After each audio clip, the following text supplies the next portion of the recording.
परीक्षित को कथा सुनने की क्या आवश्यकता पड़ी और परीक्षित को श्राप लगा तो कैसे लगा, यह बताने की कृपा करें। और यही से प्रारंभ होती है वह कौरवों और पांडवों का जो युद्ध हुआ है वहां की कथा।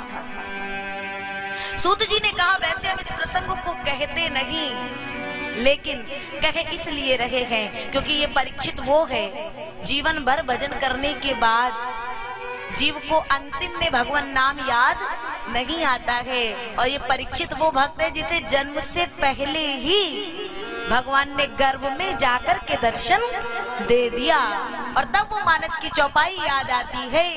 कोटि कोटि मुनि जतन करा ही, कोटि कोटि मुनि जतन कराही, अंतराम कहीं आवत नाही, अंतराम कहीं आवत नाही, कोटि कोटि मुनि जतन कराही, कोटि कोटि मुनि जतन कराही, अंतराम कहीं आवत नाही,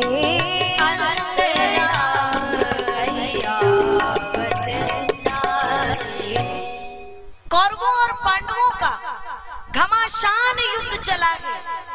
और जब वो युद्ध थमा और दृश्य हुआ सौनक जी क्या, भीम के गदा प्रहार से दुर्योधन की जंघा टूट चुकी थी और पृथ्वी पर पड़े पड़े दुर्योधन कराह रहा था।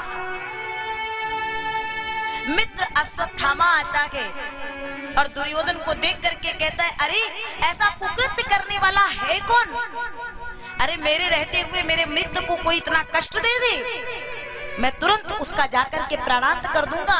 आप कहो किसने ऐसा किया है, दो पल में जाकर के उसे मृत्यु के घाट उतार दूंगा। दुर्योधन ने सुना, हंसते हुए मुस्कुराते हुए कहता वाह, इसका मतलब अश्वत्थामा कि मेरा बल कम है, मेरी शक्ति कम है जो मैं उनसे हार करके यहाँ बैठा हूं। नहीं नहीं, मैं ऐसा नहीं कहता, एक बार मेरी मित्रता को चरित्रार्थ तो करने दो। कौन है वो? दुर्योधन कहता है वो अगर इतने ही साधारण होते तो मेरी ये स्थिति ना होती। कौन? पांडव। हाँ, पांडवों को यदि साधारण कह दूं तो कोई परेशानी नहीं है, लेकिन पांडवों के साथ जो हैं वो कोई साधारण नहीं है। जाको राखे साइया मार सके ना कोई बाल न बाका कर सके, चाहे जग बैरी होए। भगवान का जो भक्त है वो कहीं भी दौड़ता भागता चला जाएगा, उसको कहीं भय लगने वाला नहीं है। अश्वत्थामा ने कहा अगर ऐसी भी बात है तो भी मैं जाऊंगा। अश्वत्थामा चला, भगवान ने देखा अर्धरात्रि में आए, पांडवों को जगाए, द्रौपदी को जगाए, शीघ्र चलो। कहाँ चले? प्रश्न मत करो, जहां मैं कहता हूं चलते जाओ। पांडवों के बालकों को भी भगवान ने उठाया, लेकिन जब बच्चे अधिक ज्ञानी हो जाते हैं ना तो उनको बड़ों की बात समझ में नहीं आती है। और मैं कह दूं, कोई भी पिता, कोई भी माँ, कोई भी बड़ा अपने बच्चे को या अपने से छोटे जो भी हैं, अगर आप किसी को भी अच्छी बात समझाएं और उसे समझ में ना आए तो एक सिद्धांत अपना लो, हुई है सुई जो राम रची राखा। और अगर वो और गर्त में जाना चाहे तो और जाओ, फिर वहां समझाने की आवश्यकता नहीं है, भगवान की इच्छा मान करके छोड़ दो। क्योंकि परात्पर अखिलेश्वर परमात्मा ने भी यही किया। बच्चों ने नहीं माना तो पांडवों और द्रौपदी को लेकर के कृष्ण चल दिए और फल स्वरूप अश्वत्थामा आया। सोते हुए बालकों को देखा तो सोचा पांडव है। छोटे छोटे बालकों के मस्तकों को धड़ से अलग कर दिया और लेकर के पहुंचा है दुर्योधन के पास। देखो आज मैंने अपनी मित्रता को प्रमाणित कर दी, पांडवों की शीश काट के आगे आओ। दुर्योधन को विचार आया, कृष्ण ने कभी पांडवों का साथ नहीं छोड़ा, आज कृष्ण कहां गए? हाँ, मैं प्रमाण स्वरूप वो मस्तक भी लाया हूं। और जैसे ही कहा मस्तक आगे लाओ, शीश आगे आए ना, दुर्योधन धड़ाम से पृथ्वी पर गिर गया। ए अश्वत्थामा, तूने तो वंश में जो कुछ रहा बचा था वो भी सब समाप्त कर दिया। ये छोटे छोटे बालकों के मस्तक, तुझे बड़ों में और इन बालकों में कोई अंतर नजर नहीं आया? और इतना कह के दुर्योधन करुण विलाप करके और प्राणांत कर दिया। और उधर देखिए, जिस समय द्रौपदी आई और उस मां के 5 पुत्रों के 100 सामने हैं, धड़ है, मस्तक नहीं है, शीश नहीं है, चिक्कार मार के द्रौपदी रो पड़ी। मेरे इन पुत्रों ने, मेरे लालों ने किसी का क्या बिगाड़ा था? आज देख करके अर्जुन ने देखा, द्रौपदी तू चिंता ना कर, जिस किसी ने ऐसा कुकृत्य किया है मैं खींच करके उसको तेरे सामने लाऊंगा और तू जो कहेगी वही दंड उसे दिया जाएगा। अर्जुन चले, अश्वत्थामा आगे आगे है, अर्जुन पीछे, और क्रोध इतना है। द्रौपदी करुण विलाप की, अर्जुन ने देखा चले, अश्वत्थामा ने देखा अर्जुन मुझे मार देगा। क्रोध इतना अधिक है तो आत्मरक्षा करने के लिए ब्रह्मास्त्र छोड़ दिया।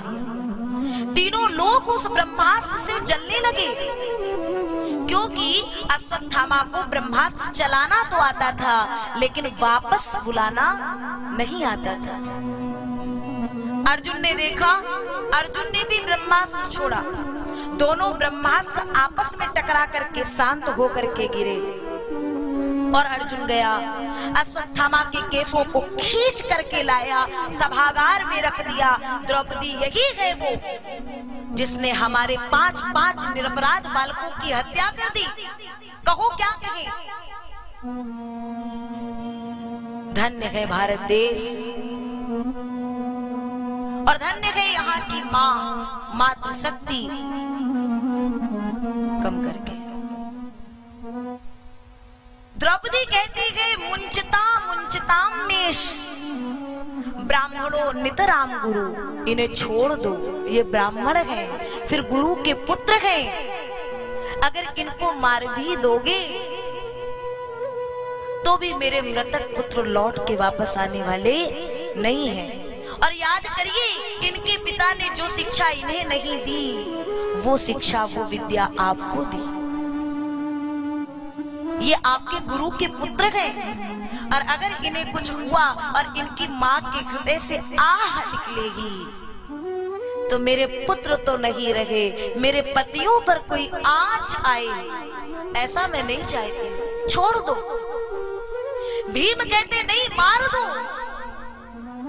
द्रौपदी कहती छोड़ दो। अब करे तो क्या करें? तो भगवान ने इशारा दिया, ब्राह्मण का अपमान उसकी मृत्यु से बढ़कर के दुखदाई होता है। यद्यपि जगत दारुण दुख नाना, सबते कठिन जाति अपमाना। अश्वत्थामा के मस्तक पर जन्म सिद्ध मणि थी, उस मणि को निकलवा लिए और धक्के मार करके सभागार से बाहर निकाले। अश्वत्थामा निकल तो गया, लेकिन आज कहता है मैं इस वंश में कोई एक नहीं रखूंगा जो इस वंश को आगे ले जाए।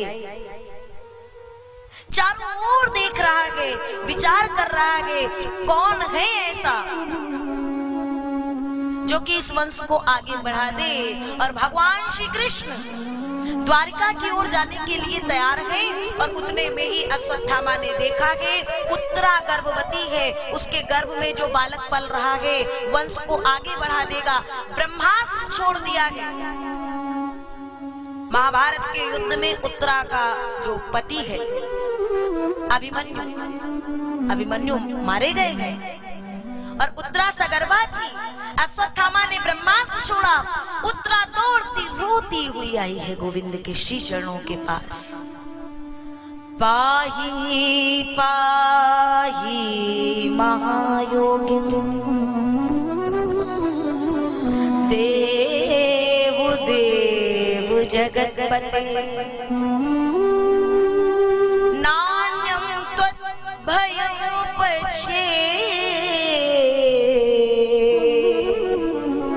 यद्य मृत्यु परस्परम।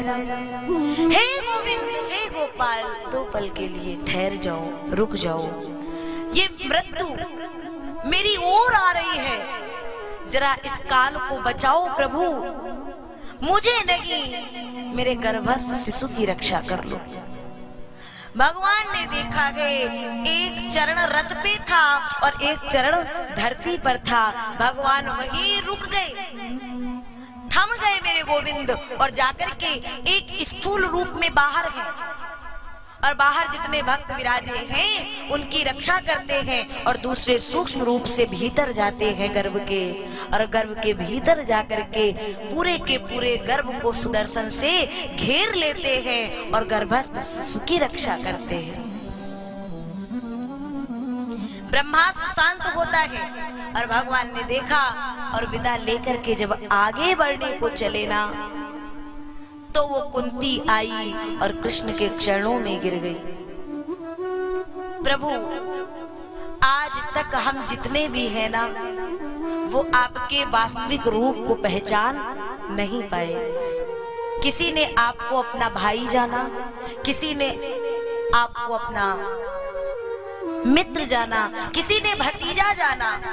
और देखो एक बात कि परब्रह्म परमात्मा भी अगर आपके सामने आएगा और आपने इन्हें इन सांसारिक बंधनों में ही रखा ना, तो भगवान कभी भी अपने मूल रूप को आपको दिखाएगा नहीं। भगवान एक बार भी किसी के सामने उस विराट रूप को प्रकट नहीं किए। कुंती ने कहा, प्रभु लेकिन आज मैं पहचान गई कि आप इतने साधारण नहीं हो जितना आप दिखा रहे हो। आज वो परब्रह्म परमात्मा हमारे सामने है। दुर्योधन के क्रोध से हमें बचाया, लाक्षागृह की दधकती हुई आग से हमें बचाया, महाभारत के पूरे युद्ध में सबको बचाया, और अभी अभी जलते हुए ब्रह्मास्त्र से हमें बचाया। ए गोविंद, मैं आज तक आपको पहचान नहीं पाई थी, अब कुछ थोड़ा सा वो रूप पहचानी हो, तो ये कुंती आपसे कुछ चाहती है। कहो ना, आप जो मांगेंगी मैं दूंगा। कुंती ने कहा, बस विपदा संतु न सस्वत तत्र तत्र जगत गुरु भवतो दर्शनम यशाद पुनरभव दर्शनम। यही भागवत की कथा बताती है कि भक्त भगवान से क्या मांगता है। कुंती ने कहा, भारत देश की यह माँ कुंती, जिसका जीवन शुरू से लेकर के आखिर तक दुखों से भरा हुआ है, आज उसने गोविंद से मांगा भी तो केवल और केवल दुख, केवल और केवल विपत्ति। और हम ऐसे हैं कि जब भगवान के आगे जाते हैं तो अपने इच्छाओं की लंबी सी लिस्ट बना करके रख देते हैं। भगवान भी कहता है, मैं तुम्हें वो सब देता हूँ जो तुम चाहते हो, लेकिन मैं भी चाहता हूँ कि मेरे द्वार पर कोई ऐसा भी आए जो मुझसे मुझे मांगे। हम भगवान के लिए रोएं तो कोई बड़ी बात नहीं है, क्योंकि हमारे रोने में कुछ स्वार्थ छुपा होता है। जिस दिन वो गोविंद हमारे लिए रो पड़े, उस दिन समझना हमारी भक्ति सार्थक हो गई। कुंती की बात सुनकर के भगवान ने कहा, ना, ये क्या मुझे पाप में आप डाल रही हैं, मैं ये नहीं दे सकता। कुंती ने कहा, प्रभु सुख आएगा तो सुख की चकाचौंध में हम आपको कहीं भूल न जाएं, इसका डर है। दुख आएगा तो पल पल आपकी याद आएगी, तो इसी बहाने आप हमारे साथ रहेंगे। सुख के माथे सिल पर जो मेरा हृदय दे जाए, और बलिहारी बा दुख की जो पल पल नाम जपाए। गोविंद ने कहा, मैं तुम्हें ये वर नहीं दे सकता हूँ कि तुम्हारे जीवन में दुख रहे, लेकिन हाँ ये वर जरूर देता हूँ कि तुम्हारे जीवन के किसी भी एक पल, किसी भी एक क्षण के लिए मैं तुमसे कभी दूर नहीं होऊंगा। और इतना कह करके मेरा गोविंद जब चला तो कुंती मैया को साधुवाद दिया, धन्यवाद दिया और कहा, तूने मुझे रोका है। मेरे एक भक्त, आज मुझसे बड़ा अपराध हो जाता, मेरा एक भक्त मेरी राह देख रहा है। कौन? पितामह भीष्म। बाणों की सैया पर पितामह पड़े थे। पितामह ने पूरा जो युद्ध देखा है, बहुत पहले ही बाणों की सैया पर आ गए हैं और पूरा युद्ध वहां से देखते जाते हैं। और कोई आता है, आने की आहट होती है तो लगता है, आने की आहट हो तो लगे मेरा गोविंद आया है। इच्छा मृत्यु का वर प्राप्त है, लेकिन संकल्प है कि जिस समय देहांत काले तुम सामने हो,